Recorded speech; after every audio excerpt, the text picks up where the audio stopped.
নমস্কাৰ সকলোলৈকে কাতি বিহুৰ আন্তৰিক শুভেচ্ছা জ্ঞাপন কৰিছোঁ। আজি এইটো ভিডিঅ'ত আমি মূলতঃ এটা খুব গুৰুত্বপূৰ্ণ বিষয় লৈ আলোচনা কৰিম LP/UPৰ উইথড্ৰল সম্পৰ্কত।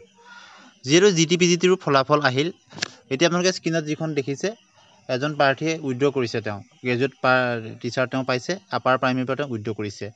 গতিকে আমি সকলো প্ৰাৰ্থীৰ কাৰণে এতিয়া আবেদন, যিসকলে GT/PGTত পাইছে তেওঁলোকৰ যদি আপাৰ প্ৰাইমেৰীত তেওঁলোকে বিশেষত পাইছে, যিহেতু BEd প্ৰাৰ্থীসকলেহে আপাৰ প্ৰাইমেৰীত আবেদন কৰিব পাৰে, গতিকে তেনে প্ৰাৰ্থীয়ে যাতে তেওঁলোকে উইথড্ৰ কৰে। আৰু বহু প্ৰাৰ্থী DLED আৰু BEd দুয়োটা আছিলে, গতিকে তেনে প্ৰাৰ্থী বহুতে LPটোৰ নাম আহিছিলে। গতিকে তেনেধৰণৰ LP বা UP পোষ্টৰ পৰা তেওঁলোকৰ নাম যাতে প্ৰত্যাহাৰ কৰে, উইথড্ৰ কৰে, যিসকলে GT/PGTত পাইছে।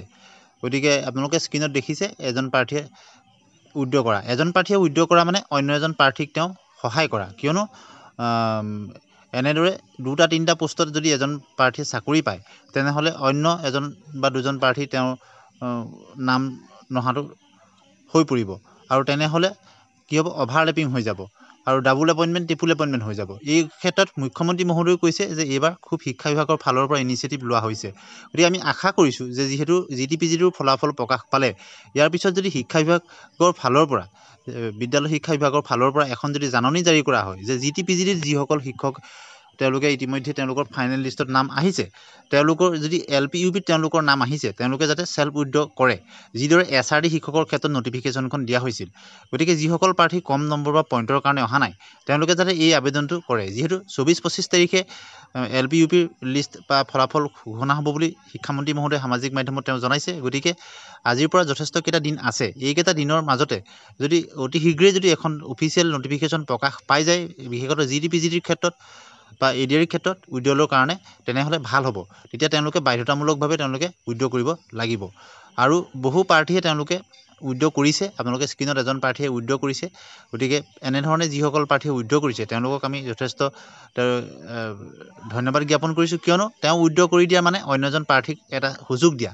গতিকে ব্যক্তিগতভাৱে মই কোনো LP/UP বা GT/PGTৰ কোনো প্ৰাৰ্থী নহয়, তথাপিতো বহুদিন বা বহু বছৰ ধৰি আমি শিক্ষা বিভাগৰ বিশেষত LP/UP GT/PGT শিক্ষক নিযুক্তিৰ লগত আমি জড়িত ভিডিঅ' প্ৰস্তুত কৰি আহিছোঁ। আৰু বহু প্ৰাৰ্থীয়ে আমাক পাৰ্চনেলিও তেওঁলোকে মেইল কৰে, পাৰ্চনেলি তেওঁলোকে বা বহু কমেণ্ট আহে, বহুতৰ বয়সৰ সমস্যা, বহুতৰ পইণ্টৰ কাৰণে নাহিলে, 0.15ৰ কাৰণে বা 0.10ৰ কাৰণে নাম অহা নাই। তেনে প্ৰাৰ্থীসকলৰ বয়সৰ সমস্যা হৈছে, বহুতে 2012-13 চনৰ পৰাই যুঁজি আছে। গতিকে আমি সকলো প্ৰাৰ্থীৰ কাৰণে নিস্বাৰ্থভাৱে এটা আপিল কৰিছোঁ, যাতে আপোনালোকে, যিহেতু এইবাৰ চৰকাৰে উইথড্ৰলৰ ব্যৱস্থাটো কৰি দিছে, গতিকে এই উইথড্ৰলৰ ব্যৱস্থাটো আপোনালোকে কৰিব। কেনেদৰে কৰিব? DW অফিচিয়েল ৱেবছাইটত আপোনালোকে যাব, তাত ক্লিক কৰা মাত্ৰকে এখন তাত উইথড্ৰলৰ কাৰণে যিখন মেনু আছে সেইটো অট'মেটিক আহি যায়, আৰু তাত গ'লে আপোনালোকে ক্লিক কৰাৰ লগে লগে এনেধৰণৰ এখন এপ্লিকেশ্যন, তাত ফৰ্ম ফিল আপ কৰি দিব লাগিব, কোনটো পোষ্টৰ পৰা আপুনি উইথড্ৰ কৰিব বিচাৰিছে, আৰু সকলোখিনি ডিটেইলছ ফিল আপ কৰি দিয়াৰ পিছত আপুনি ছাবমিট কৰাৰ লগে লগে এনেধৰণে এখন ছাকচেছফুলি আপুনি উইথড্ৰলৰ এখন PDF আহি যাব। আমি ইয়াত প্ৰাৰ্থীজনৰ যিহেতু তেওঁৰ নাম ঠিকনা ব্যক্তিগত কথাখিনি আমি ইয়াত মুচি দিছোঁ, ঢাকি দিছোঁ, কিয়নো কাৰো ব্যক্তিগত কথা আমি ইয়াত ক'ব নিবিচাৰোঁ।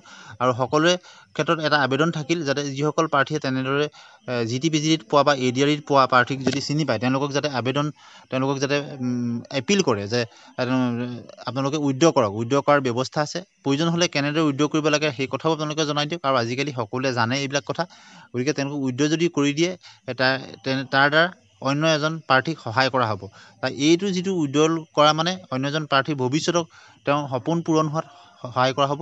গতিকে আমি প্ৰতিদিনে এই ভিডিঅ' প্ৰস্তুত কৰি আছোঁ, ফাইনেল মেৰিট লিষ্ট প্ৰকাশ পোৱালৈকে প্ৰতিদিনে এটাকৈ ভিডিঅ' আমি প্ৰস্তুত কৰিম। আপোনালোকে ভিডিঅ'টো যিমান পাৰে বন্ধু বান্ধৱীলৈ শ্বেয়াৰ কৰি দিব, আৰু লগতে আপোনালোকে পাৰ্চনেলি ৰিকুৱেষ্ট কৰিব এই প্ৰাৰ্থীসকলক। আৰু এনেদৰে উইথড্ৰ হ'লে বহুতৰ সপোন, শিক্ষক হোৱাৰ সপোন পূৰণ হ'ব।